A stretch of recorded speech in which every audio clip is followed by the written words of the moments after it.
नमस्कार, मी ॲडव्होकेट राणी सोनवणे. मी आज आपल्याला एक कायदेशीर माहितीविषयी हा व्हिडिओ बनवत आहे. आजचा जो व्हिडिओ आहे की घटस्फोट जो होतो, नवरा बायकोचा घटस्फोट कोर्टामध्ये होतो. कधी म्युच्युअल कन्सेंटने होतो, कधी कंटेस्टेड होतो. म्हणजे नवरा बायको विरुद्ध केस दाखल करतो डिवोर्सची, किंवा बायको नवऱ्याविरुद्ध. तर हे डिवोर्स झाल्यानंतर बऱ्याचदा असं होतं. माझ्याकडे काही केस आलेली, आता नुकतीच एक केस होती की ते एक फोटोग्राफर आहेत आणि त्यांचा डिवोर्स मी म्युच्युअल कन्सेंटनी केला.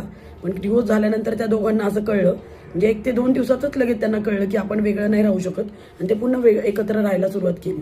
तर असं करू शकतात. डिवोर्स झाल्यानंतर नवरा बायकोंना जर वाटलं तर ते एकत्र राहायचं, किंवा पुन्हा एकत्र नवरा बायको म्हणून राहायचं, तर ते राहू शकतात. पण त्यासाठी एक अट आहे.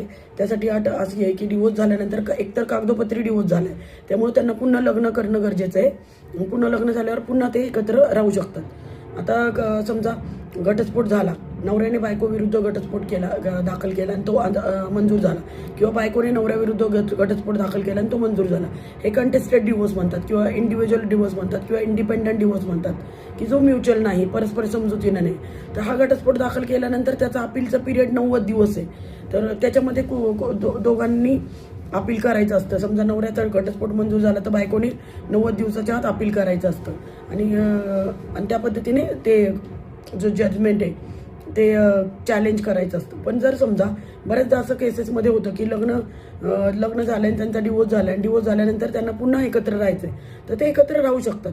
आणि एकत्र राहायला सुरुवात केल्यावर त्यांना एक मात्र करणं गरजेचं आहे की त्यांनी पुन्हा विवाह करणं गरजेचं आहे, आणि तुम्ही पुन्हा एकत्र राहू शकता.